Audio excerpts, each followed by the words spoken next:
Well guys, I finally started just withering away. My legs got super weak, I'm tired, can't hold up to the training load of triple digit mileage weeks. I'm just real frail and weak and must not have enough protein in my diet. Just kidding. That was horrible acting. I'm sorry guys, I apologize in advance.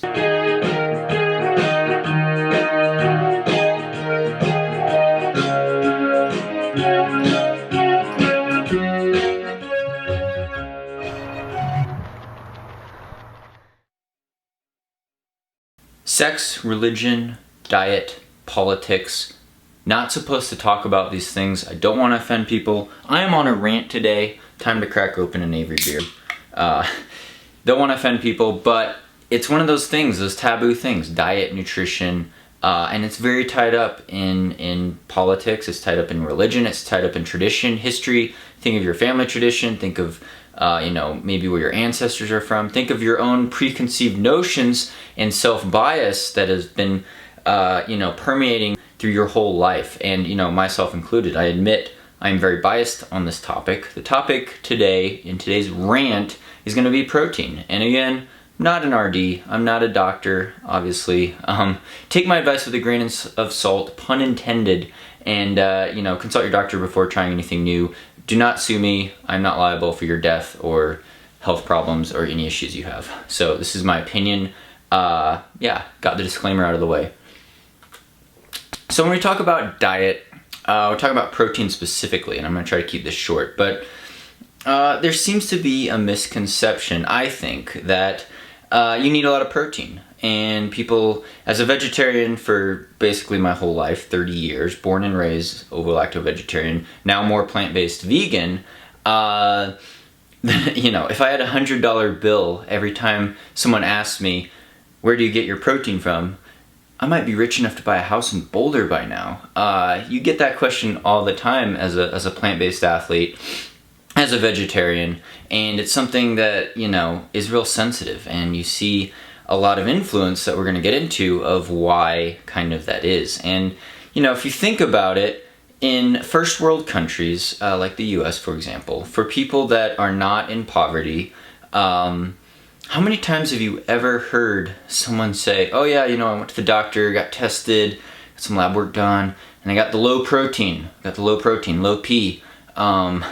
You don't hear it. I mean, as long as you don't have an eating disorder, you're getting enough calories, and you're not in poverty, not in a third world country, generally I'd say most Americans get way, way more protein than they need, double the RDA value, which the RDA value is also very skewed, as we've learned in this book, Proteinaholic. I'll admit I haven't finished reading it. Sandy's read it. Sandy's read a lot of books.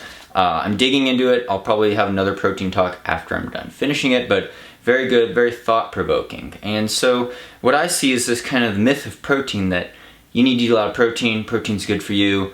It is good for you, obviously. Amino acids, building blocks, protein, you need that to survive. It's not a fuel.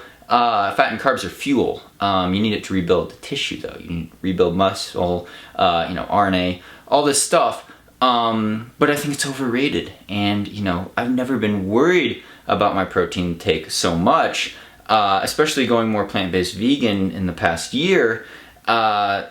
People ask you, what do you supplement with? I don't supplement with anything. I try to eat whole foods, plant-based diet, and the rest kind of takes care of it. And I'm not counting calories. I'm not counting grams of protein that much. I've done that stuff in college when I took nutrition classes at Cornell. Ironically, when I was at Cornell, personal story here, the nutritionist for some of the NCAA sports teams was like, hey, you're not eating enough protein. You should add cottage cheese to your pasta, because college student trying to eat cheap, make a lot of pasta, tomato sauce dinners. And back then I was eating more dairy. I avoid dairy for the most part by now, but I was eating cheese, little Parmesan cheese on my pasta, delicious, ravioli, things like that. So I was eating cheese too. I was still drinking some milk, eating ice cream at the dining hall, and she's like, you need to add cottage cheese to your pasta. Well, I didn't listen to her. That was a good idea, I think. And they're just trying to help. But if we look at the influence of protein at least in the US and American culture, let's just step back and say, hey, how many companies out there, how many supplement companies, how many, animal product government subsidized, dairy and meat industry, how much money is involved in that in the US. And you start thinking about the money influence, and you might see why there's so much advertising for some of these animal protein-based products, or any protein supplements, at GNC or whatever, why there's a lot of money involved in that. And, people are like, well, you need a lot more protein because you're an athlete and you're tearing up your body. And again, how many people have you met that had legitimate low protein problems? There's a lot of people I know that said, oh, I tried vegetarian, it didn't work for me because I felt weak and it must have been getting enough protein, or I just got, deficient. Well, that could be very subjective, subjective feelings of tiredness, of weakness, of muscle breakdown. You could get injured as a vegan, as a meat eater, you could get injured if you have poor biomechanics, but to actually have low protein, I think, is actually a very rare thing in first world countries with people that eat enough calories. Personal stories also very biased. My own personal story, the nutrition. I ran at Hanson's Brooks Distance Project, Olympic Development Marathon Training Program after college. And I wasn't running well. I was totally overtrained. And I was like, well, gosh, maybe I should try to get my iron up through eating Bison Burgers. I don't know why. Came up with the idea. I did it for a couple months. Guess what? Iron did not go up. Protein intake definitely went up. I hated it. I really didn't like the taste of Bison Burgers. Feel sorry for the poor guys up there. It didn't help me at all. And that wasn't the issue. It wasn't a matter of getting more protein. I used to put some spoonfuls supplement whey protein in my little almond milk shake or something. Don't need any more shakes. Just try to eat legumes. I get protein from nuts, almonds, soy even. A lot of people give soy a really bad rap. I've eaten tofu all my life, haven't any problems. People are like, oh, your testosterone, estrogen levels get all out of whack and screws you up. Yeah, maybe if you go to town on big time soy isolates, I wouldn't supplement with that. I wouldn't go out of my way to eat all the soy isolates, but you look at some of the longest blue zone cultures, some of the cultures that live the longest longevity-wise. You look at Japan, countries like that, they're mostly plant-based, high carb, low fat, relatively low protein, 7% of their daily value, eating tofu and things like that. A lot of rice too. Rice has protein in it. Don't forget that. And just, really thriving, whereas the cultures that eat a relatively high protein diet, life expectancy tends to go down, obesity rates go up, all sorts of things go wrong. And if you look in the US, we've got some healthcare problems, but what is the average American eating compared to some of these other blue zone cultures? And how much protein do you really need? Well, maybe 0.7 per kilogram, 0.7 kilograms, sorry, let me say it one more time, 0.7 grams per kilogram of body weight. So, do you need 60 grams only, 50 grams of protein a day? That could be maybe a bare minimum, whereas Americans usually exceed, at least for adult males in the US, could easily exceed 100 grams of protein a day. And I think that's totally unnecessary. What are you going to do with it? Unless you're maybe a hardcore bodybuilder, I don't think you could really utilize that much, and you don't need that much. And the quality protein sources can all come from plant sources, in my opinion. And that's actually a really good source of protein. And, obviously you need to balance amino acids. Amino acids are the building blocks of protein. Complementary amino acids don't need to be ingested at the same time. They could get pulled together later. So, I eat a lot of rice and beans together because it's a delicious combination for, Mexican or Spanish food, but they don't have to be eaten at the same time.